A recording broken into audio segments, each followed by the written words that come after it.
તો આજે આપણે પદાર્થ લઈએ છીએ કોણ ક્યાં છે. જેમ કે જે આપણે ખાસ ખાસ બધાને ઓળખીએ છીએ આમાં તો અમુક જ નામ આપેલા છે. જેમ કે દશાણભદ્ર, દ્રૌપદી, ચિલાતીપુત્ર, નંદીશેણ, અષાઢાભૂતિ. આપણે આ બધા જીવોનું જાણવાનું મન થાય ને કે કોણ જીવ ક્યાં છે.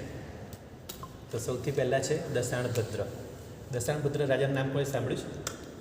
ભગવાન મહાવીર સ્વામીના ટાઈમમાં થઈ ગયા. હા, મહાવીર સ્વામીના ખાસ એમના હાથે દીક્ષા લીધેલી, એમના શિષ્ય હતા.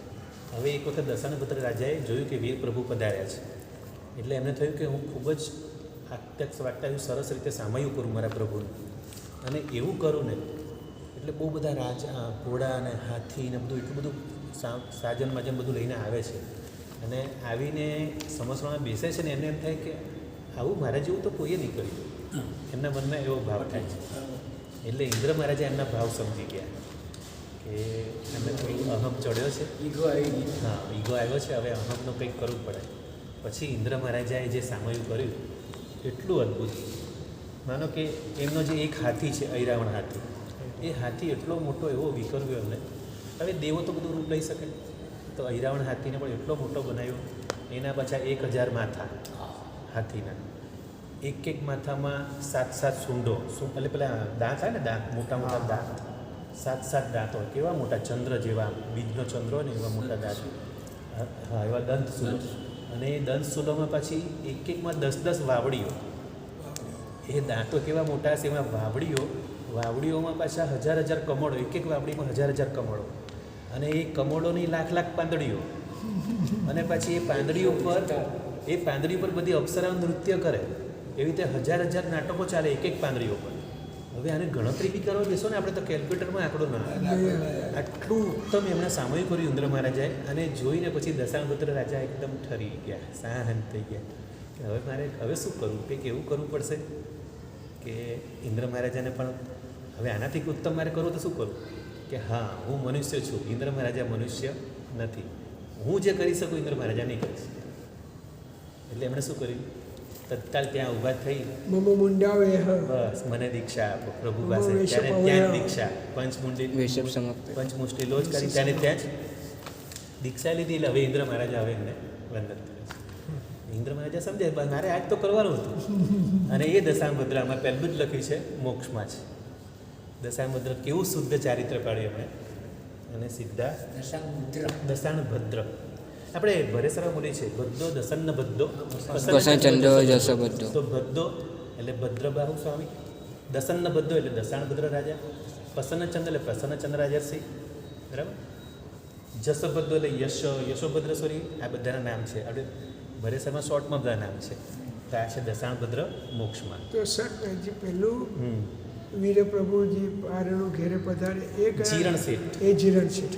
જીરણ શેઠજી ભાવના ભાવે એ 12મા દેવનો છે. ખાલી ભાવના ભાવીને હજી તો એમના ઘરે ભગવાન પ્રભુ આવ્યા પણ નથી એમના ઘરે, પણ એવી ઉત્તમ ભાવના ભાવી છે. ભાવના ભાવતા અને ત્યાં સુધી કીધું, એ તો શ્રાવકની સીમે ઠરંતા જીરણ શેઠ પહોંચતા 12મા દેવ.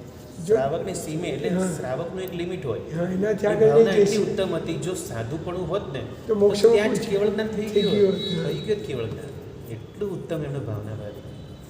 એનું આખું સજ્જાય છે જીરણ શેઠજી ભાવના ભાવે. સ્તવન બી છે, સ્તવન છે, સજ્જાઈને સ્તવન છે.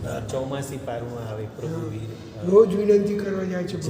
જરી કુટ પધરાવે, બહુ થાય છે. રોજ વિનંતી કરવા જાય છે, તો પણ ભગવાન એના ત્યાં નથી જતા, અને બીજા ત્યાં જાય જેને આમંત્રણ નથી આપ્યા.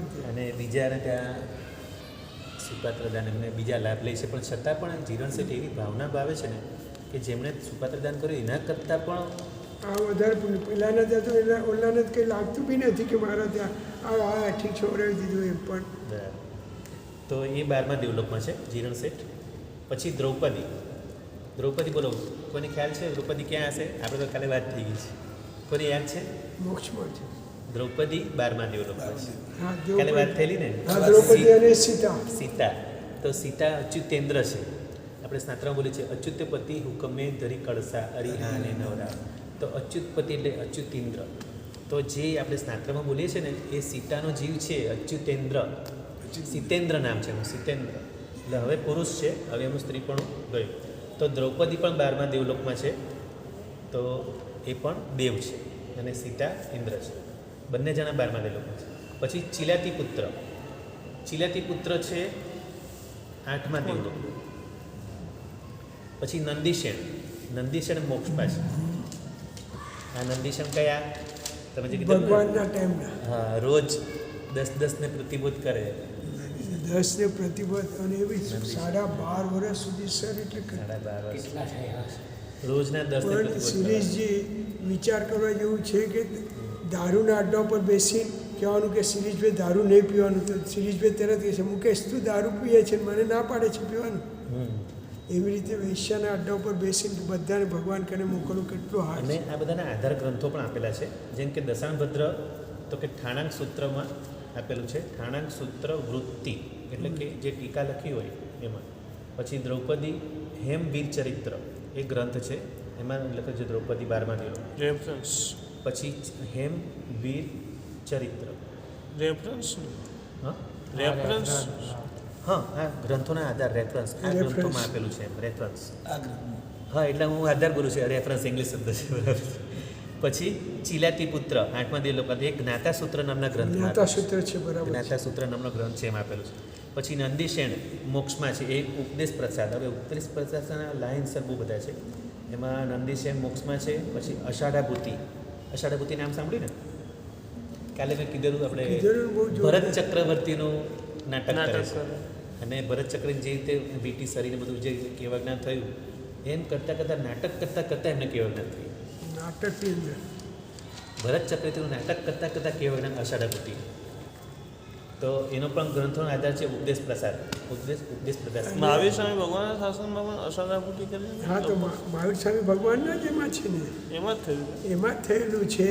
પણ ભરત મહારાજાનું એ વખતનું નાટક એને એમણે કર્યું. નાટક ભરત મહારાજાનું નાટક ઉજવ્યું, સ્ટેજ ઉપર કર્યું. 500 એના નાટક સાથે એના સહકલાકારો હતા બધા, અને રીતસર દિગ્વિજય બધું કરે છે નાટકમાં. અને નાટકમાં છેલ્લે જ્યારે અરીસા ભુવનમાં બેઠા છે અષાઢાભૂતિ, ભરત ચક્રવર્તીની જેમ એના વસ્ત્રો પહેરીને બેઠા છે. અને જેમ અરીસા ભુવનમાં જેમ ભરત ચક્રવર્તી જેવી ભાવના ભાવે છે એમને જેમ, એ રીતે એમને પણ સેમ ટુ સેમ એવી જ ભાવના ભાવતા બધા. કુદરતી એવી ભાવના આવી ગઈ. અને કેવો ભાવ એમાં આવ્યો છે ત્યાં બેઠા એમને કેવો જ્ઞાન સ્ટેજ પર.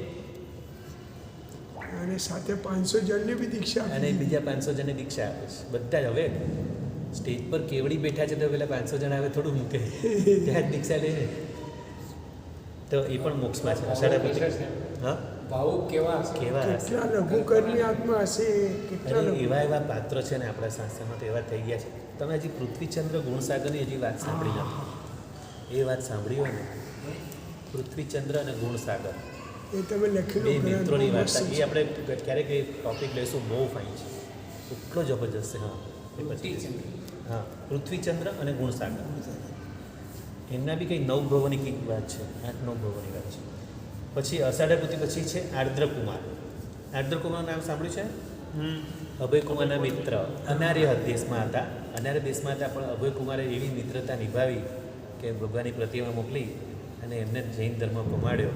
અને એ આર્દ્રકુમાર નાસી છૂટે છે, પોતાના રાજા, પોતાના પિતાની નજરકેદમાંથી નાસી છૂટે છે, દીક્ષા લે છે. અને અત્યારે આર્દ્રકુમાર છે મોક્ષમાં. હા, યસ, આર્દ્રકુમાર મોક્ષમાં છે. એ બી ઉપદેશ પ્રસાદમાં આપેલું છે. વિચાર કરો, અષાઢાભૂતિ જેવા મોક્ષમાં આર્દ્રકુમાર, અનાર્ય ભૂમિવાળા આર્દ્રકુમાર, અનાર્ય ભૂમિમાં. અને એ મોક્ષમાં છે. તો અભયકુમારે કેવી મૈત્રી નિભાવી. પછી વંકચુલ 12મા દેવલોકમાં.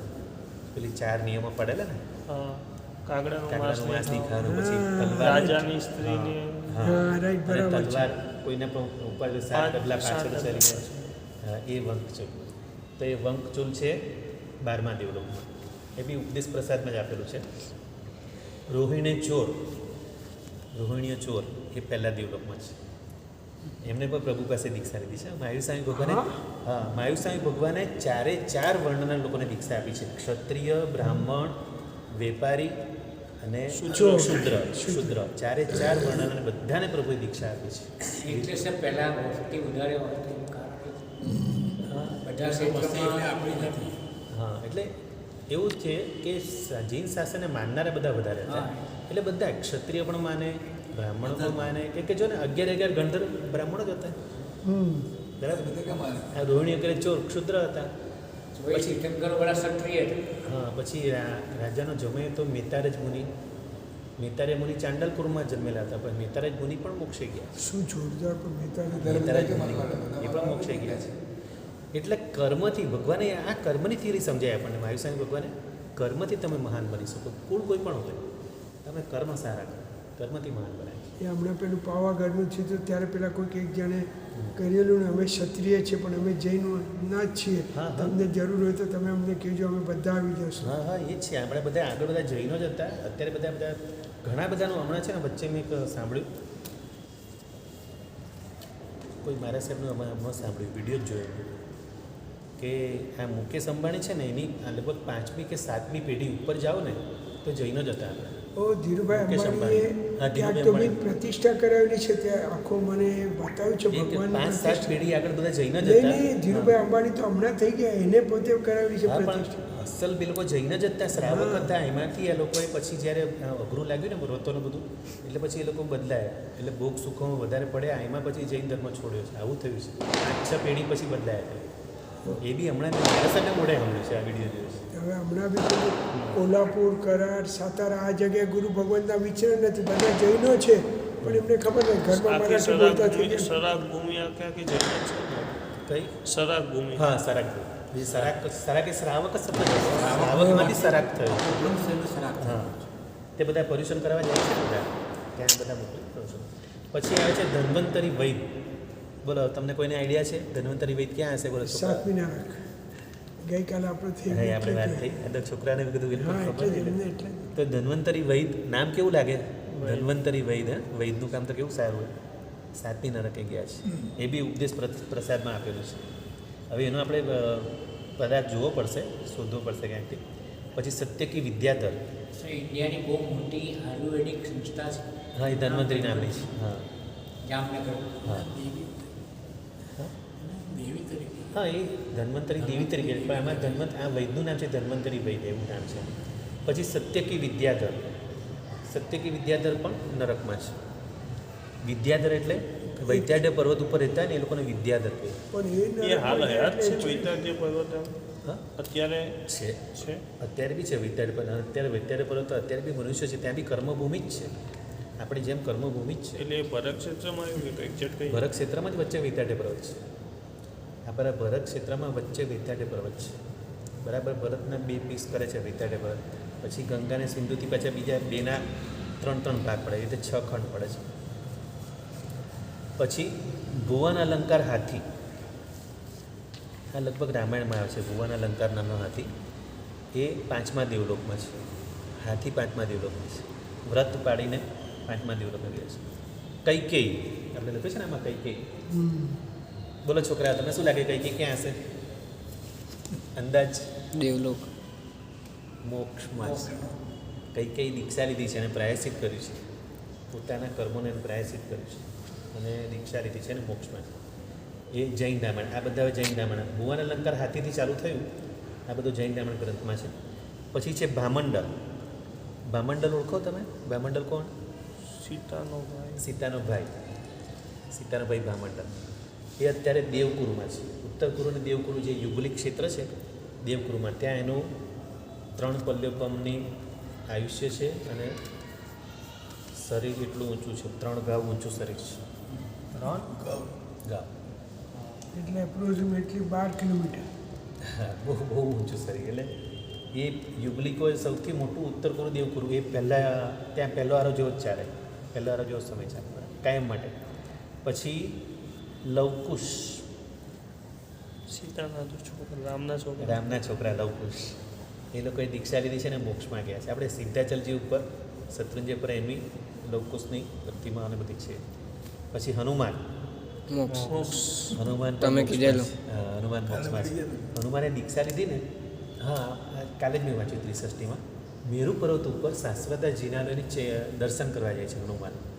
વિદ્યાધર છે, ઉડીને જઈ શકે. તો મેરુ પર્વત પર ત્યાંથી જોતાં જોતાં સૂર્યાસ્ત જોઈ છે. હા, મેરુ પર્વત ઉપર. મેરુ પર્વત પરથી શાશ્વત જીના દર્શન કરી નીચે મેઘધનુષ. જોઈ છે કે સાંજનો સમય સૂર્યાસ્ત જોઈ છે. પહેલાં તો એટલું સરસ સૂર્યાસ્તના રંગો કેવા કાંઈ મેઘધનુષ્ય જોઈ છે એકદમ મસ્ત. પછી એકદમ અચાનક થોડી વારમાં અંધારું થઈ જાય. સંધ્યાનો સમય કેટલો હોય, સનસેટ પછી તરત અંધારું થઈ જાય. પછી વિચાર્યું કે આ સંસારના રંગો બધા આવા જ છે, ઘડીકમાં સુંદર ને ઘડીકમાં બેરંગી થઈ જાય. કંઈક આવું સંસારમાં ન રહેવાય. આ તરત એને વૈરાગ્ય થયો. એને વૈરાગ્ય થયો અને બીજે દિવસે જાહેર કર્યું કે હું દીક્ષા લેવાનો છું. એની સાથે 750 રાજાઓ અને એની 1000 પત્નીઓ, હનુમાનની 1000 પત્નીઓ અને 750 રાજાઓ. ખબર પડી કે હનુમાન દીક્ષા લેવાના છે, બધા જ પાછળ 1750 અને હનુમાન 1751 જણા. એ નામ બી વાંચ્યું, ધર્મરત્ન મહારાજ સાહેબ. ધર્મરત્ન મહારાજ સાહેબ પાસે, એમની પાસે દીક્ષા લીધી. 1751 જણા. એ રામ ભક્ત હતા તો ભાઈ એમને રામ પાસે તમે પણ કઈ રામાયણ, આપણે જૈન રામાયણની વાત ચાલે છે. રામ હિન્દુ ભગવાનની રામાયણ વચ્ચે લઈ મોક્ષ આવે છે. નહીં સર, એમનું કેવું બરાબર છે, ભાઈનું કેવું કે જૈન રામાયણમાં રામ ભક્ત જ હતા, બરાબર છે. આ હનુમાનની દીક્ષાનું સાંભળીને રામે પછી રામને પણ એમ થયું કે અરે અમે લોકો હજી અમારું ક્યારે થશે. હા, એનું એ પ્રશ્ન છે. હા, હા, એ પ્રશ્ન થયો તમારે બરાબર છે. હા. રામને પણ એમ થાય છે કે શું થશે મારું. પછી ત્યારે છે ને, જ્યારે સીતાની જે પરીક્ષા કરે છે ને, અગ્નિ પરીક્ષા,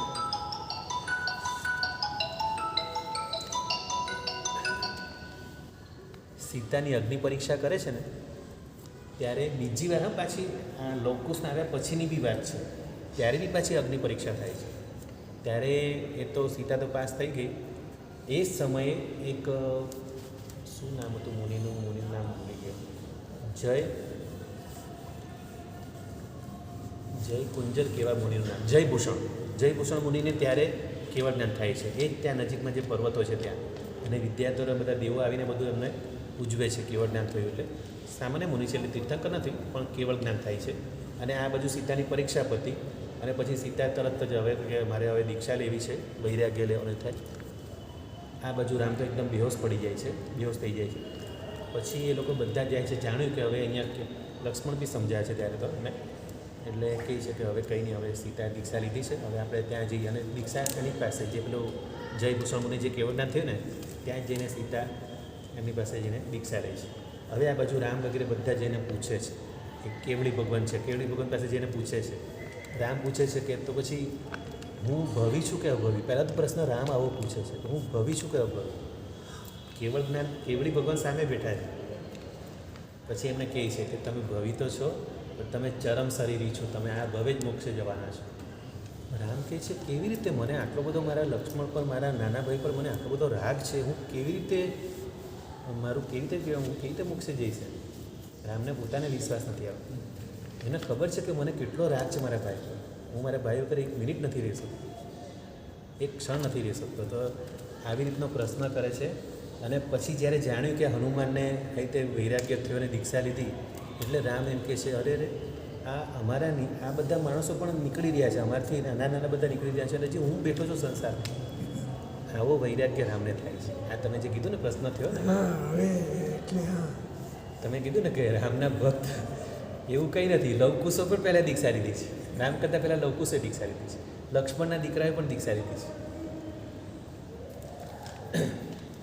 પછી હનુમાન, હવે વાદીદેવ સુરી જે પૂજ્ય સિદ્ધસેન દિવાકર સુરીના ગુરુ છે, એ વાદીદેવ સુરી એ પણ દેવલોકમાં છે. એમનો ગ્રંથનો આધાર છે આચાર પ્રદીપ. આ પહેલાં આગળના બધા કીધા ને, ભુવન અલંકાર, હાથી, કૈકેયી, ભામંડળ, લવકુશ ને હનુમાન, આ બધું જૈન રામાયણમાં, જૈન રામાયણ ગ્રંથમાં. હવે આવ્યું છે આચાર પ્રદીપ. આચાર પ્રદીપમાં લખ્યું છે વાદીદેવ સુરી દેવલોકે છે. હવે આગળ ભરત ચક્રવર્તી, એનું છે આધાર ગ્રંથ છે ઋષિમંડળ વૃત્તિ નામના ગ્રંથમાં. ભરત ચક્રવર્તી મોક્ષમાં છે.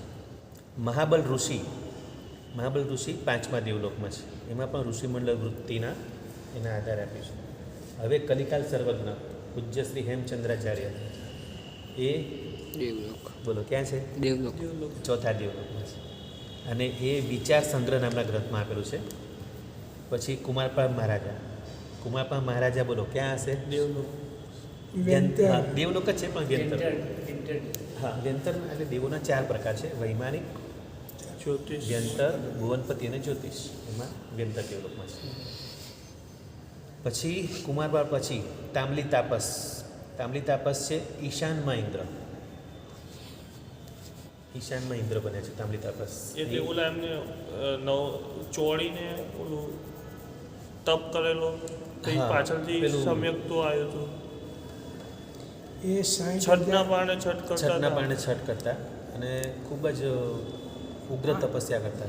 કંઈ પાછળથી સંકેત આવ્યો હતો. પછી ગુરુ ભગવતને દેખીને એમને એ થાય છે કે અરે આ આટલા મહાન, અને પછી એ પામે છે 60,000 વર્ષ સુધી જ્યાં સુધી એમને આ ત્યારે તો નહીં, ત્યારે તો ત્યારે કંઈ જ નવકારસિંહ નથી. જેટલો બી એનો લાભ નહોતો નહોતો મળતો. મળતો. પણ એના પછી જ્યારે પામ્યા, પછી જ્યારે દીક્ષા લે છે આપણી,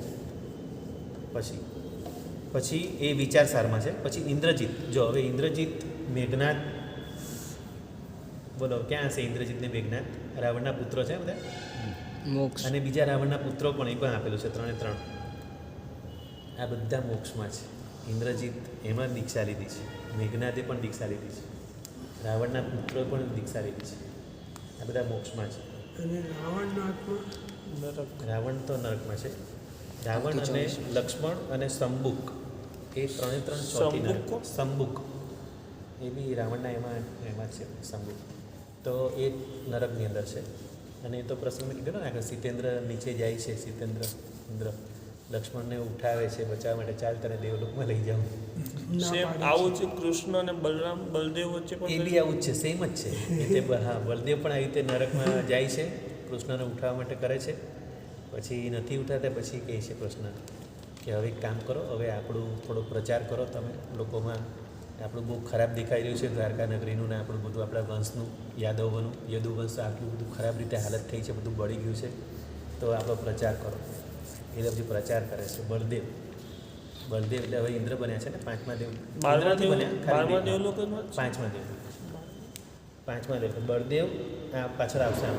બળદેવ, રથકાર અને હરણ, 3 5મા દેવ. પેલું એની વાર્તા છે કરણ, કરાવણ ને અનુમોદના. સરખા ફળ નીપજે આવે, એનો પ્રસંગ આવશે. હું તમને પછી છેલ્લે જ્યારે આવશે ને હું કહીશ તમને. તો એ 5મા દેવલોકમાંથી આવે છે અને ભાઈનો પ્રેમ, ગયા ભવનો, વાસુદેવનો, કૃષ્ણ મહારાજાનો, એટલે આવે છે. આ સિતેન્દ્રની જેમ છે. સિતેન્દ્ર જેમ લક્ષ્મણને બચાવવા માટે ટ્રાય કરે છે, એ પણ એવું તો ટ્રાય કરે છે, પણ શરીર ચારણી જેવું થઈ જાય એટલે પછી કહે છે કે હવે રવા દો, બહુ વેદના સહન નથી થતી. પણ બધું કીધું જેમ સિતેન્દ્ર, ક્ષમતા લાવી દે છે વધારે. હા, જેમ સિતેન્દ્રે બધું ભવિષ્ય કીધું એ રીતે બધું કહે છે. પછી કહે છે હવે તમે જેને પ્રચાર કરો કે લોકોમાં આપણું થોડું. લક્ષ્મણનો જીવ તીર્થંકરનો આત્મા છે. તીર્થંકર બનવાનો છે ભવિષ્યમાં. ચક્રવર્તી પણ બનશે અને તીર્થંકર પણ બનશે લક્ષ્મણ. હા, એના લગભગ 9-10 ભવ બાકી છે. લક્ષ્મણ, રાવણ, આ બંને, લક્ષ્મણ ને રાવણ પણ સીતાનો જે જીવ બનશે, રાજા બનશે સીતા, એમના જ આ બંને દીકરા બનશે. રાવણ ને લક્ષ્મણ બંને ભાઈઓ બનવાના જ છે. આવા તો 8-10 ભવો છે. હા, 8-10 ભવો છે. આ બધું કીધું ને. આવતી 24માં જ છે ને. સિતેન્દ્રએ રામને પહેલાં ઉપસર્ગ કરવા ગયા ને ત્યારે એને બધું પૂછ્યું રામને હવે કેવળના થઈ ગયું. કેવળના થયા પછી બધું પૂછ્યું તો એમણે બધું રામે જ બધું બતાવ્યું. રાવણ તો શું ભગવાનની મૂર્તિને એ કર્યા વગર તો જ નહીં. હા, ખોટો તો પછી પછી સીધા બી તરત એ આવતી આ 24માં જ છે ને? અલવરમાં, રાજસ્થાનમાં અલવરમાં પ્રતિમા છે રાવણ પાર્શ્વનાથ. પૂજા બી કરે. હા, એના રાવણ પાસે અલવરમાં રાવણ પાર્શ્વનાથ. એ જ રાવણને જે નિયમ હતો એટલે હવે તે દિવસે મૂર્તિ લેવાનું ભૂલી ગયા. વિમાનમાં જે આવે મૂર્તિ લેવા, તો મંદોદરીએ રેતીની પ્રતિમા બનાવી. હમણાં વચ્ચે સ્ટોરી મૂકી છે ને કોઈ ગ્રુપમાં. મૂકેલી છે આ જ સ્ટોરી. રાવણ પાર્શ્વનાથ અલવર રાજસ્થાનમાં છે. જઈએ. તમે જે જે ધર્મશાળા બધું સરસ. તો રેતીની પ્રતિમા બનાવીને એટલી ભક્તિથી એનું અભિષેક એ બધું કર્યું તે એમાં દેવોએ અધિષ્ઠાયક દેવાને એ જ પ્રતિમા પણ એટલી મજબૂત બનાવી દીધી, વજ્ર જેવી બનાવી દીધી. એ જ અલવર પાર્શ્વનાથ અત્યારે રાજસ્થાનમાં છે. એનું નામ જ છે રાવણ પાર્શ્વનાથ.